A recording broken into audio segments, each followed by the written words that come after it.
En suivant les tribulations d'une nouvelle portée de lions, nous nous demanderons d'où ils tiennent ces mauvaises manières et s'ils comptent les garder.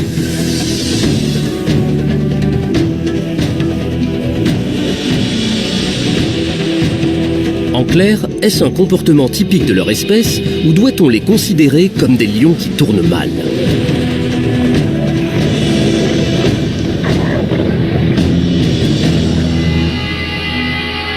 C'est une scène typique de la savane africaine. Les lions affichent un air impassible. Les buffles de Cafréry, de formidables adversaires, se préparent à un combat impitoyable. Les lions ont mis au point ce qui semble une parfaite mise à mort.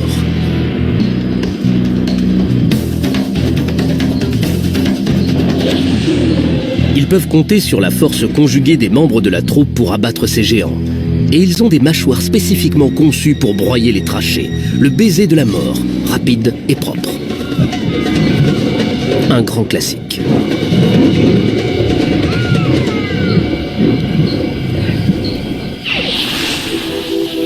Mais dans le Makalolo au Zimbabwe, une famille de lions a l'air d'appliquer des règles différentes. Quand ils tuent, ils brûlent les étapes.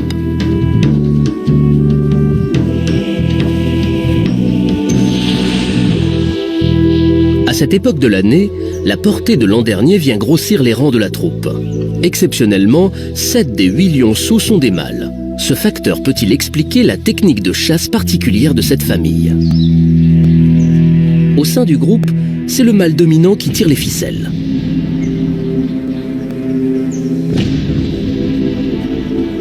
Pour tous les lions qui vivent ici, le buffle est la clé de la survie. Une proie moins volumineuse ne suffira pas à nourrir une troupe de cette taille.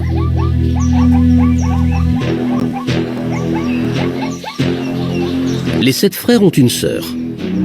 Fille de Liduma, la plus âgée des femelles, Ebi a un avenir tout tracé. Elle n'a qu'à copier sa mère.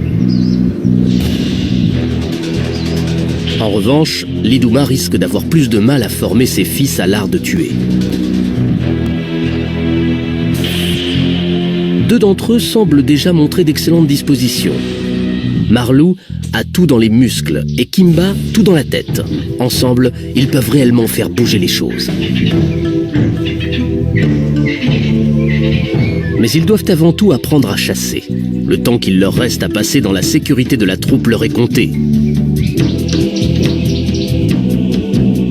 Ils suivent les femelles dominantes.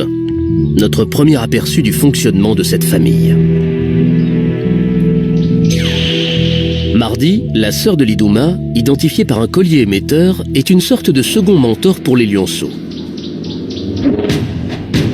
Comme l'apprentissage se fait sur le tas, Mardi vient aussi appuyer Liduma lors de ses attaques. Quand l'heure de la chasse a sonné, ce sont elles que les lionceaux doivent observer. Le reste du temps, c'est le mâle de la troupe, Pamui, qui fait régner la discipline au sein de la famille. Avec ses 180 kilos, au moins 2 fois le poids d'un homme adulte, il commande le respect, même aux lionnes plus âgées.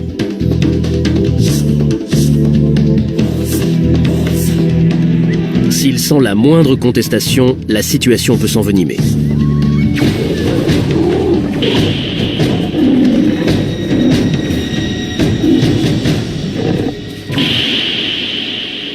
Cela fait près de 3 ans que Pamui dirige cette troupe dans cette partie du parc national de Hwange au Zimbabwe.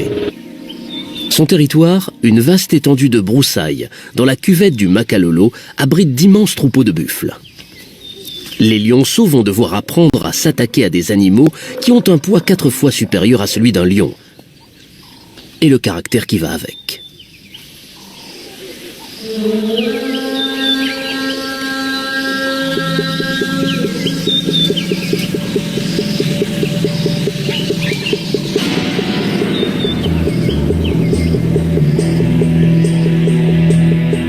Maintenant qu'ils sont plus grands, les petits vont avoir l'occasion de participer à une vraie chasse.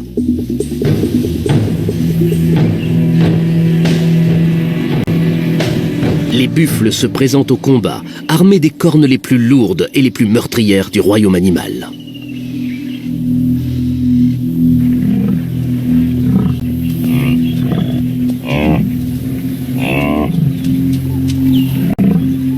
Première leçon, apprendre à repérer la cible la plus facile. Quand les grands mâles resserrent les rangs, le troupeau est pratiquement invincible.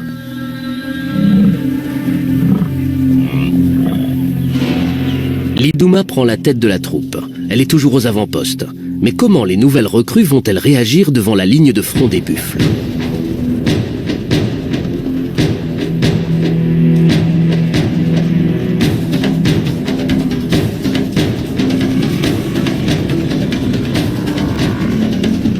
Confiante dans sa force, l'Iduma lance l'assaut.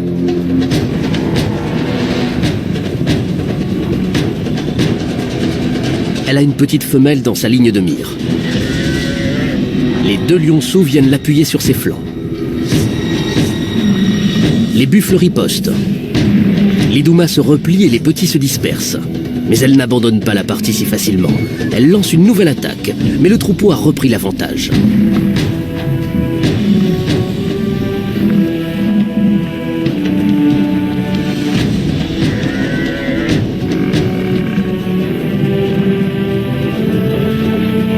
Les premiers travaux pratiques des lionceaux se soldent par une confrontation avec la dure réalité. Qu'est-ce qui s'est passé ? Tout avait bien commencé. L'Iduma avait saisi sa chance. Un animal qui était resté à l'écart pendant que la panique s'emparait du troupeau. Mais ses fils et le reste de sa troupe ne sont pas venus la seconder à temps. Ce qui a permis aux buffles de se regrouper.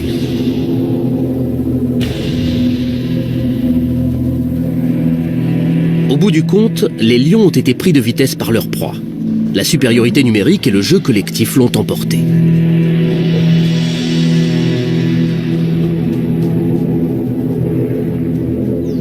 Buffle 1, lion 0.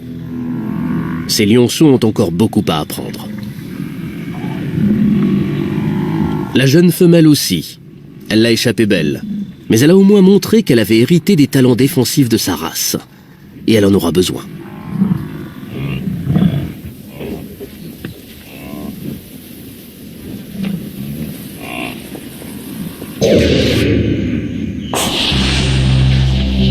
Trois mois plus tôt, ce n'était qu'un nouveau-né sans défense.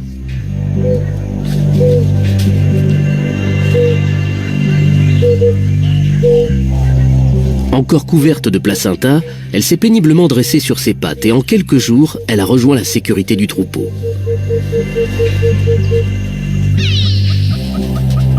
Elle aura besoin de toute sa force vitale pour survivre au lion du Makalolo.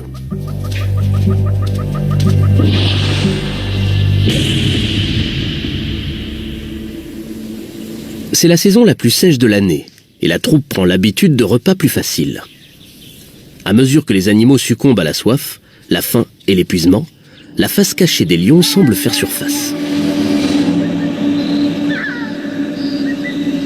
Un éléphanteau blessé progresse péniblement au milieu des broussailles.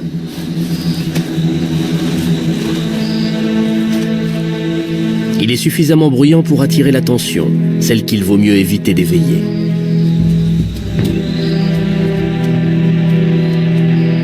On dirait que c'est le bout de la route pour ce bébé. Un peu plus tôt, un troupeau de buffles a dérangé une famille de pachydermes près d'un point d'eau. Dans la ruée qui s'en est suivie, le jeune a paniqué, il est tombé et il a été piétiné.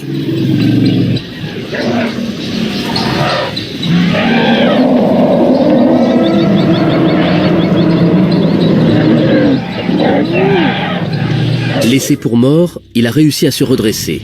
Et malgré ses pattes cassées, il a passé les heures suivantes à ramper à couvert. Il n'est pas en état de se défendre.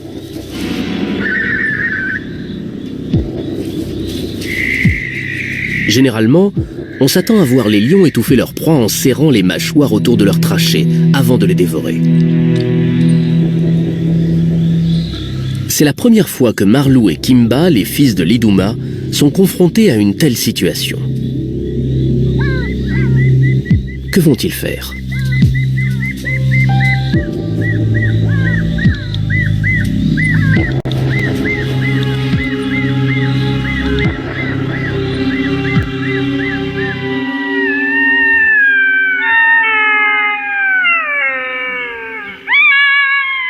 révèle les événements de la nuit précédente. Il y a déjà plusieurs heures que les lions ont attaqué leur repas. Pourtant, ils n'ont toujours pas tué l'éléphanteau.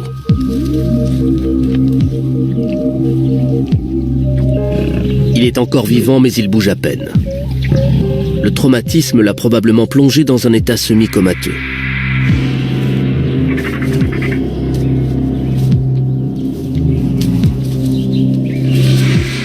Aux yeux des hommes, c'est un acte cruel. Mais nous ne pouvons pas juger les lions selon nos propres règles. Des lionceaux comme Ebi, Marlou et Kimba doivent se conformer aux coutumes de la troupe. Ils se contentent de copier leurs aînés.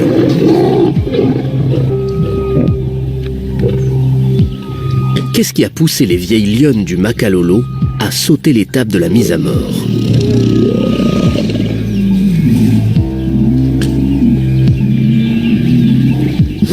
La réponse se trouve peut-être dans le comportement de leur victime.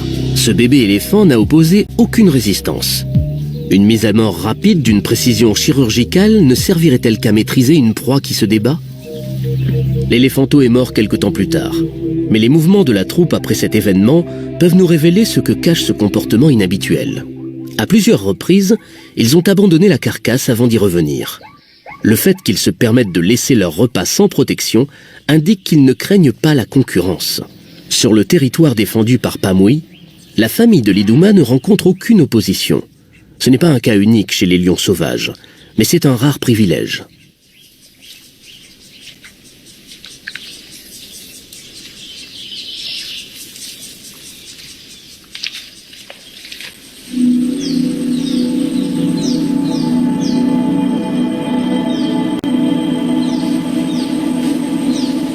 L'Iduma savait que l'éléphanteau ne pouvait pas s'échapper. Lorsqu'il n'est pas contraint d'agir de façon rapide et efficace, l'instinct du chasseur le plus endurci peut être mis hors circuit. Qui laisserait passer une occasion d'économiser son énergie quand elle se présente ? Par contre, l'instinct qui les pousse à dormir pendant près d'une vingtaine d'heures par jour semble bien fonctionner. La raison pour laquelle ces animaux ont recours à cette méthode peut aussi s'expliquer par leur environnement. Bien que la majeure partie du parc national de Hwangi soit laissée à l'état sauvage, les hommes ont aménagé des points d'eau dans la cuvette du Makalolo pour aider la faune pendant la saison sèche. Comme tous les herbivores, les éléphants parcourent tous les jours de longues distances pour aller s'abreuver. Quand deux poids lourds veulent la même chose, il arrive que les esprits s'échauffent.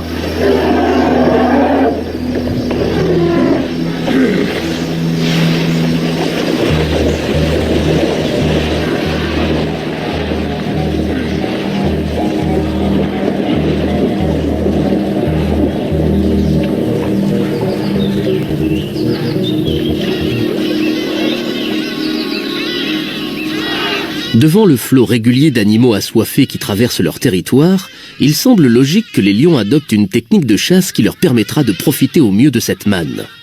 Quant aux lionceaux, la question qui se pose est la suivante.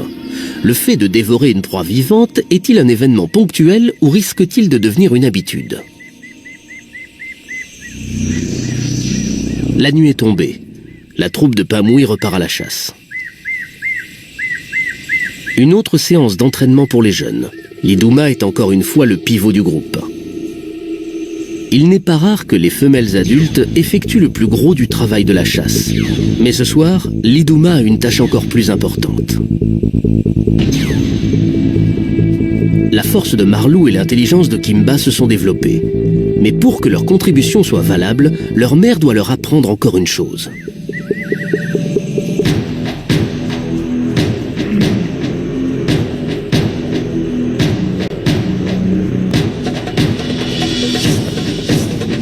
Seront-ils capables de participer à une attaque coordonnée et de prouver aux buffles qu'ils ne plaisantent pas ?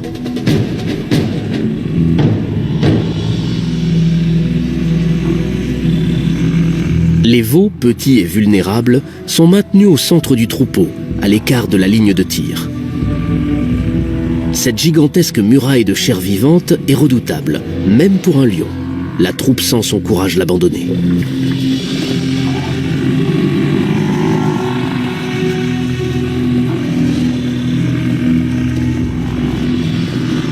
Il se peut que les buffles aient perçu une faille dans la stratégie des lions. Peut-être ont-ils détecté l'incompétence des fils de l'Iduma. Qui sait? Quoi qu'il en soit, les gigantesques herbivores repoussent leurs oppresseurs. Une fois encore, les fils de l'Iduma ont failli à ses espoirs. Une approche aussi imprécise exposerait n'importe quel jeune mâle à des perspectives d'avenir limitées.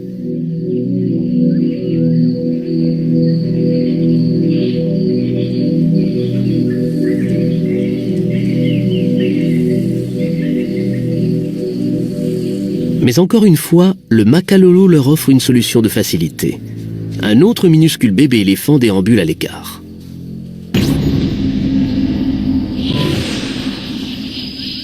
Âgé de quelques semaines à peine, il a été abandonné par sa famille. Les éléphants nouveau-nés sont particulièrement vulnérables aux attaques des prédateurs. Consciente du danger, sa mère et ses tantes ont essayé de l'aider à se redresser sur ses pattes.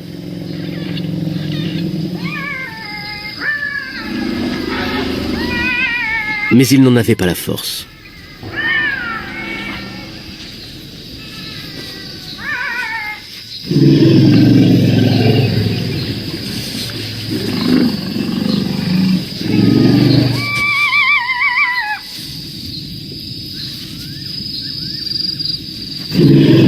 Au début, sa famille est restée près de lui.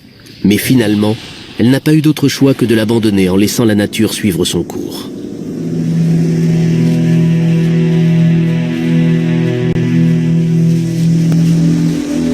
Il a survécu quelques jours, mais laissé à lui-même, il court un grave danger. La troupe a décelé son odeur.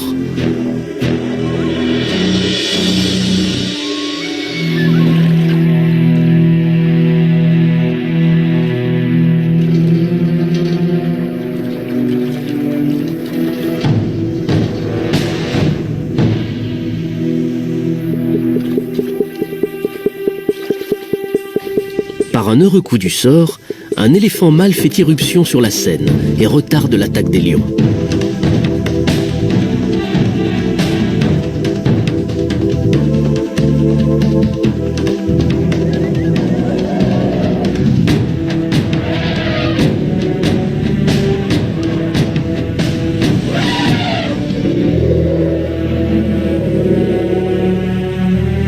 Les félins attendent la suite des événements.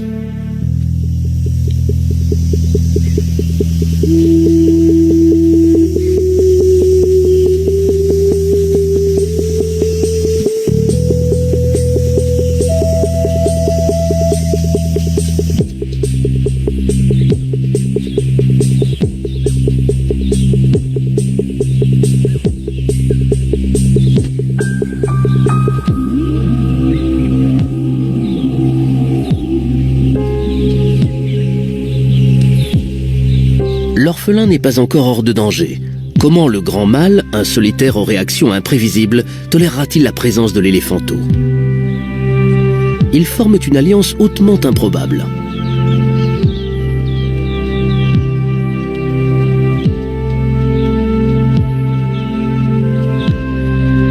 Un éléphant mâle n'est généralement pas enclin à veiller sur un bébé égaré.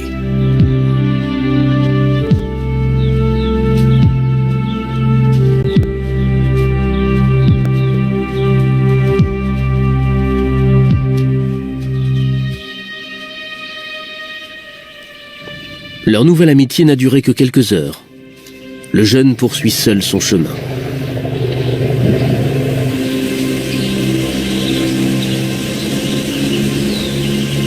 La savane africaine ne fait pas de prisonniers. Les malades et les nécessiteux se détachent comme de véritables balises pour les prédateurs opportunistes.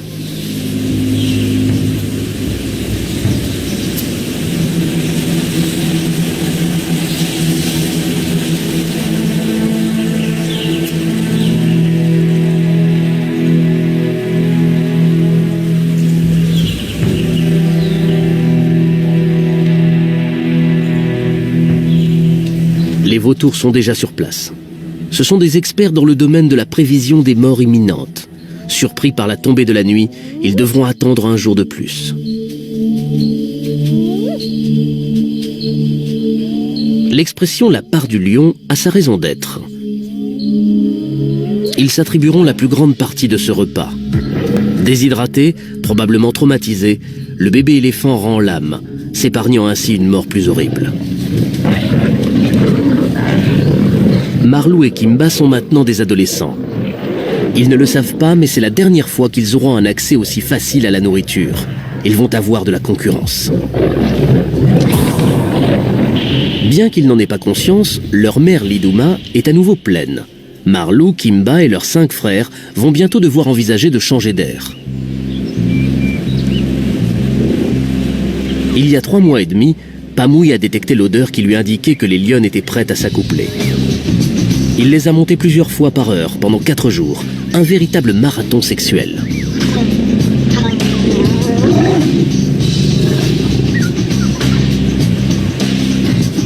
L'arrivée de la nouvelle portée marquera un tournant décisif dans la vie de Marlou et Kimba.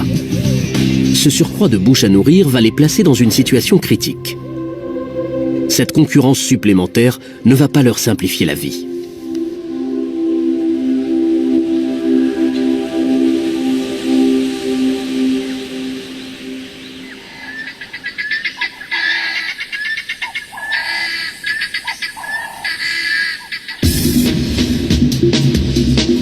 Même s'ils ont grandi en force et en assurance, les frères n'ont toujours pas tué.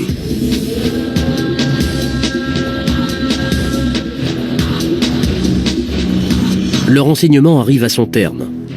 Sentant peut-être qu'ils ont besoin d'un plan d'attaque, ils apportent un soutien correct à leur mère. C'est un tournant décisif dans leur vie.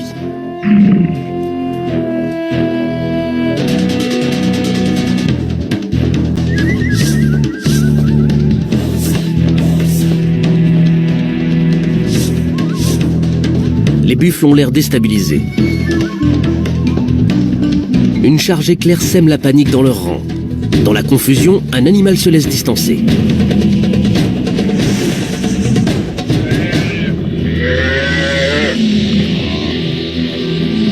Deux jeunes recrues ne sont pas de taille à repousser une armée de buffles. Il est temps que toute la fratrie s'engage.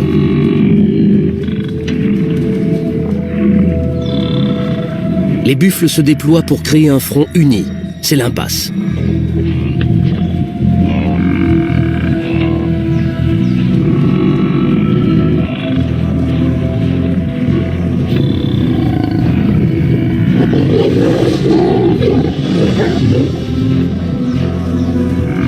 Les lionceaux ont encore besoin d'un vieux briscard pour mettre la touche finale.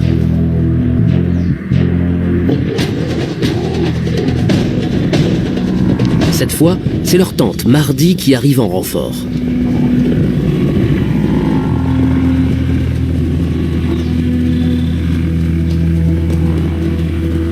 Les jeunes ont participé à l'exécution d'une embuscade classique, mais ils ne sont toujours pas capables de finir le travail.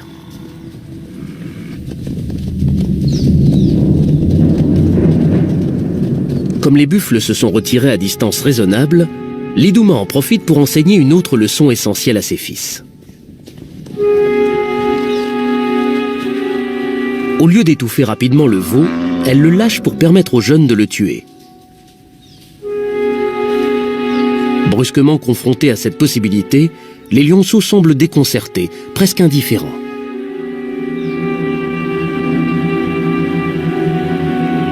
On a l'impression de regarder un chat domestique qui joue avec sa nourriture. Ces lions ne sont-ils pas suffisamment affamés pour tuer leur proie? Il est extrêmement rare de voir un lion retenir son instinct de tueur. Même Mardi semble avoir une approche nonchalante de la mise à mort.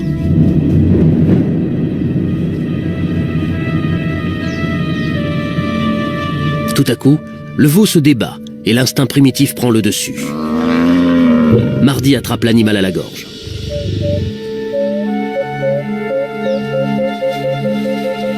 Une légère pression continue suffira à asphyxier l'animal. Mais elle ne va pas jusqu'au bout. Espère-t-elle que les lionceaux viendront faire une nouvelle tentative ou partage-t-elle la même désinvolture vis-à-vis de la mise à mort? Face au courroux et au puissant armement des buffles, se peut-il qu'ils n'aient tout simplement pas envie d'apprendre à tuer selon la méthode classique?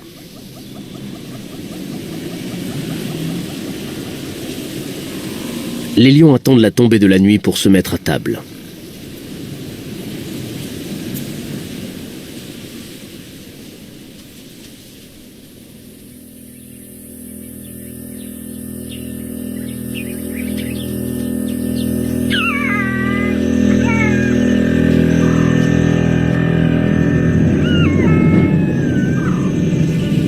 Par ici, la mort est parfois lente à venir.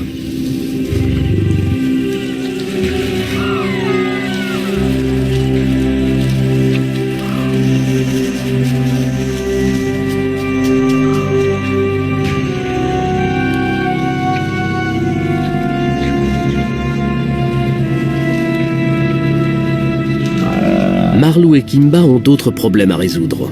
Avec leur frère, ils seront bientôt forcés de partir. Mais avant cela, ils auront intérêt à se reprendre.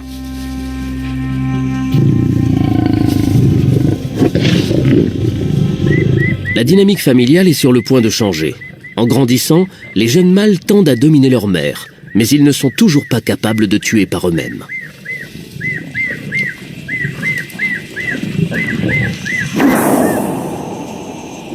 Dans la société des lions, s'il est très rare qu'un mâle dominant chasse avec sa troupe, il monopolise généralement le repas.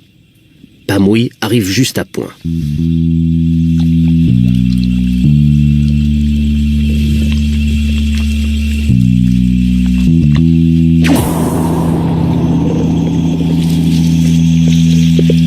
Kimba et Marlou lui font de la place.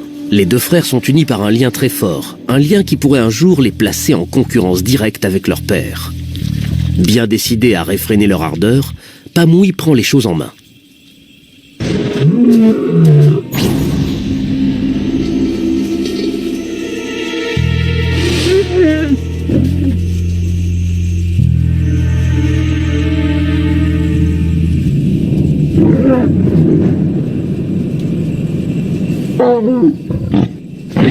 Voyant sa progéniture agglutinée autour de la carcasse, il lui donne une bonne correction.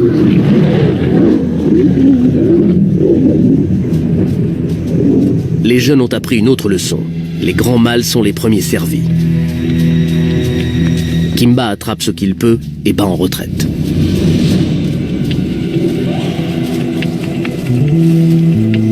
La nouvelle portée a droit à un traitement de faveur. Désormais, c'est eux qui retiendront toute l'attention des adultes.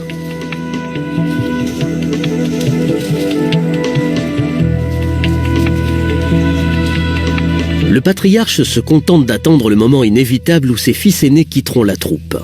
Même une innocente tentative de rapprochement de Kimba suscite l'irritation de son père.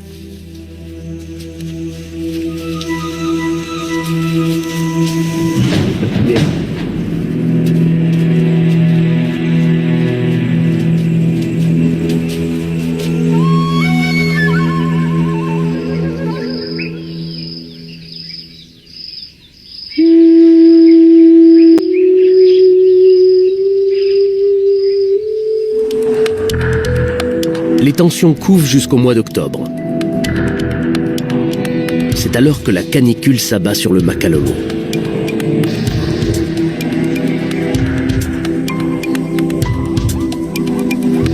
Les températures de plus de 30 degrés vident le paysage de toutes ses couleurs.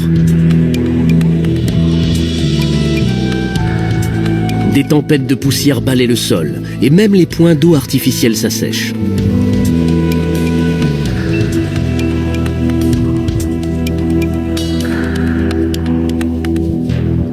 Pamui doit s'enfoncer avec sa troupe dans les broussailles. Kimba, Marlou et les autres adolescents suivent encore la famille. La nourriture venant à manquer, ils tiennent encore un rôle essentiel dans l'équipe. Toutefois, leur mère surveillera tous leurs gestes.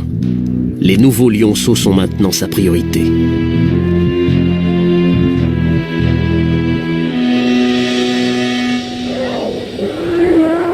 Aux abords de ce qui reste des points d'eau, la boue piétinée par des milliers de pattes et de sabots recèle des pièges mortels. Les éléphants adultes se livrent à leur traditionnel rituel de nettoyage de peau. Mais pour les bébés, ce site offre un nouveau danger.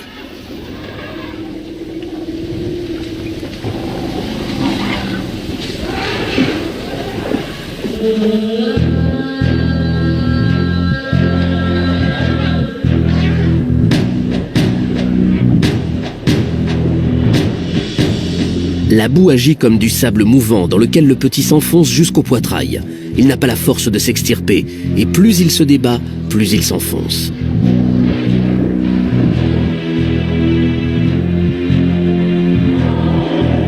les éléphants ont déjà perdu 2 bébés dans ce secteur.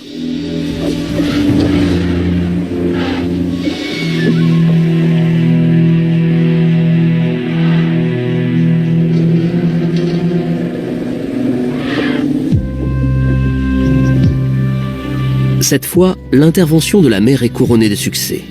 Par des gestes délicats de son pied massif, elle arrive à libérer son bébé.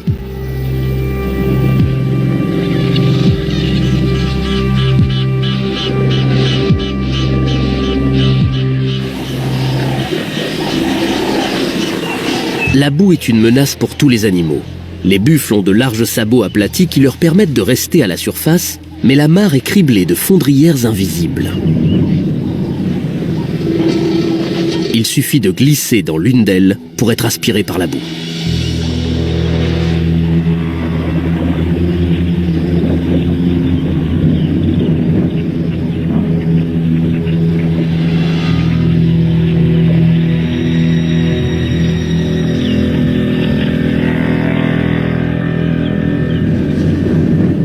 Cette petite femelle cuit sous les rayons du soleil depuis déjà 2 jours. Et la nuit ne lui apporte pas de réel soulagement.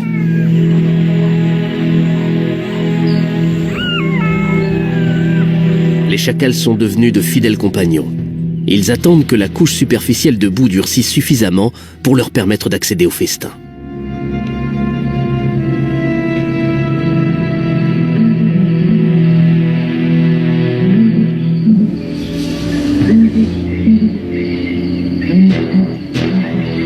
Le matin du 3e jour, la jeune vache est confrontée à un sort plus terrible encore. La troupe du Makalolo fait son apparition.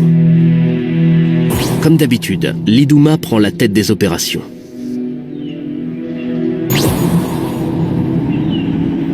Pour avoir une bonne prise sur l'animal, elle a besoin de l'atteindre sans s'embourber. Si elle y arrive, sa famille mangera à satiété.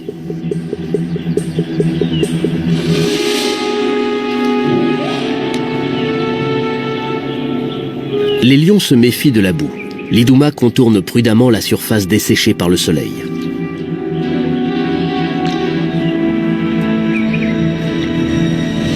Alors qu'elle pourrait se contenter de commencer à dévorer la croupe tendre, l'Iduma semble vouloir montrer à ses petits une mise à mort exécutée dans les règles.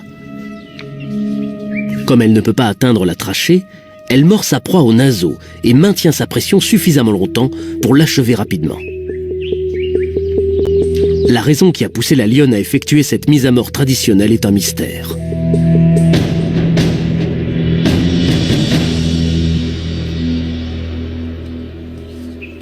Mais elle a montré l'exemple à ses lionceaux, en leur faisant comprendre qu'ils devaient évaluer chaque situation et prendre des décisions rapides.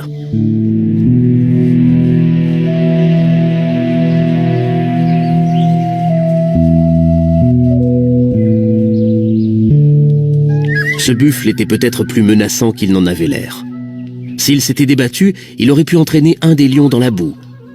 En le tuant rapidement, l'Iduma s'est assuré qu'il pourrait le dévorer sans danger.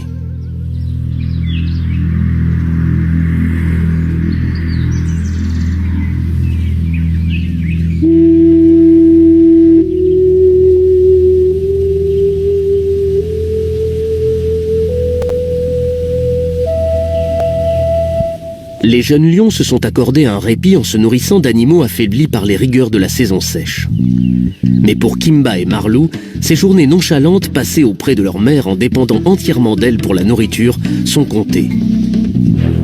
Ce sont presque des adultes maintenant. Ils ont un énorme appétit et d'autres aspirations.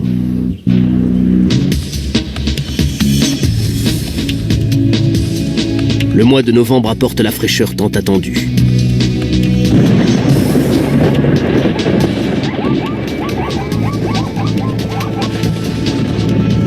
Pendant plusieurs semaines d'affilée, il tombe une moyenne de 5 mm d'eau par jour.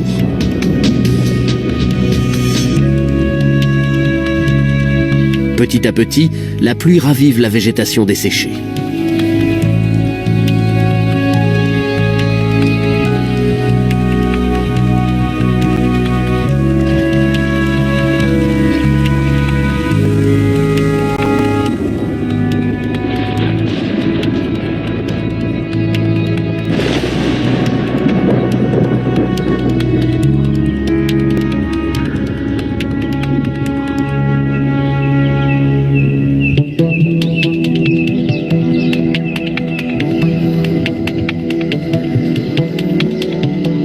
Les animaux qui restaient cachés ou cantonnés autour des rares points d'eau qu'ils pouvaient trouver sont à nouveau libres de vagabonder pour s'alimenter et s'accoupler. C'est le retour du baby-boom annuel.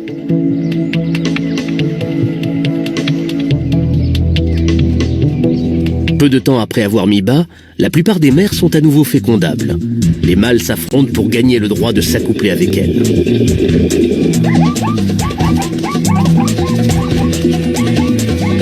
Les zèbres se mordent et se donnent des coups de sabot.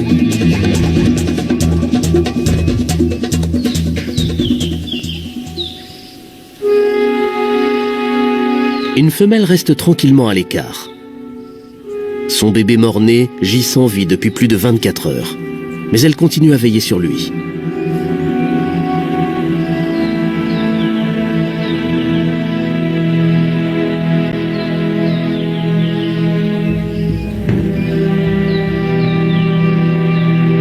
Les chacals rôdent à proximité. Ce qui est une tragédie pour un animal est un festin pour un autre, et une chance de fonder sa propre famille.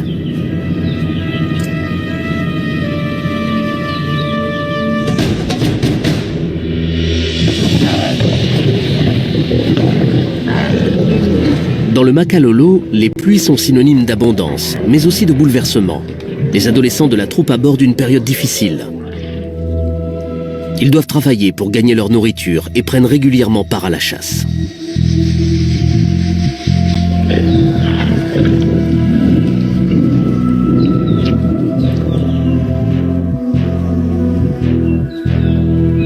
La nouvelle portée grandit vite. Désormais, Kimba, Marlou et les autres affrontent une concurrence accrue autour du repas.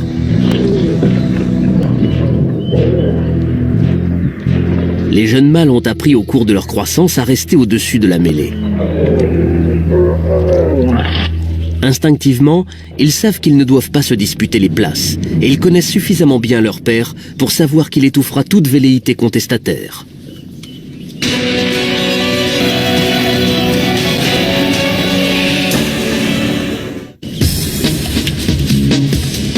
Mais après le repas, les dissensions sont temporairement oubliées et toute la famille s'offre un moment de détente. Les lionceaux comblent vite leur retard et les mères ont de quoi s'occuper.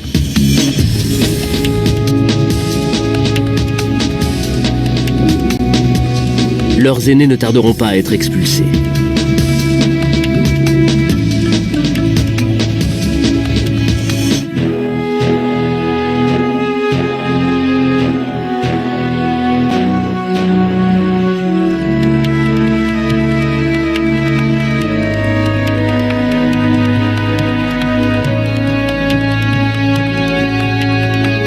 De plus en plus souvent, le gang des adolescents se repose à l'écart du reste de la troupe. Même les lionnes en ont assez de les voir. Et Pamouille ne les quitte pas des yeux.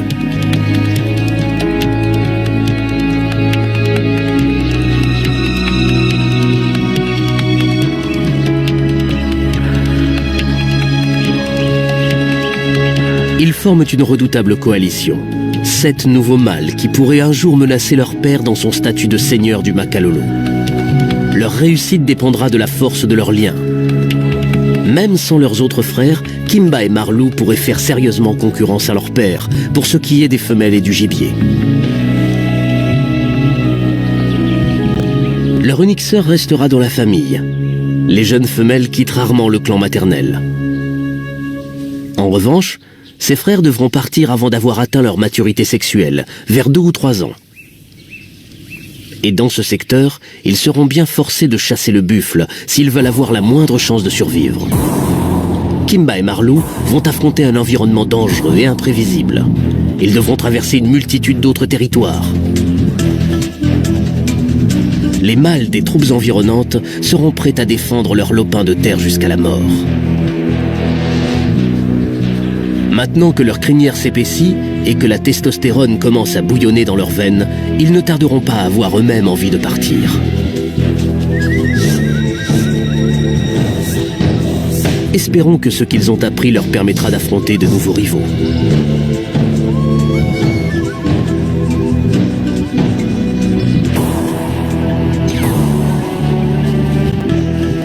Ils ont fait d'énormes progrès. Les jeux innocents de la petite enfance ont cédé la place à des déplacements sophistiqués sur le champ de bataille.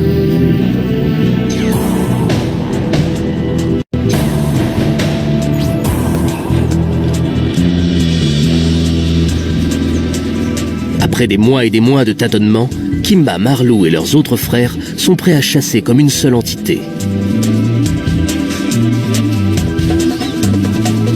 Et aujourd'hui, brusquement, tout a l'air différent. Ils recherchent le défi suprême. Et cette fois, ils l'aborderont à leur manière.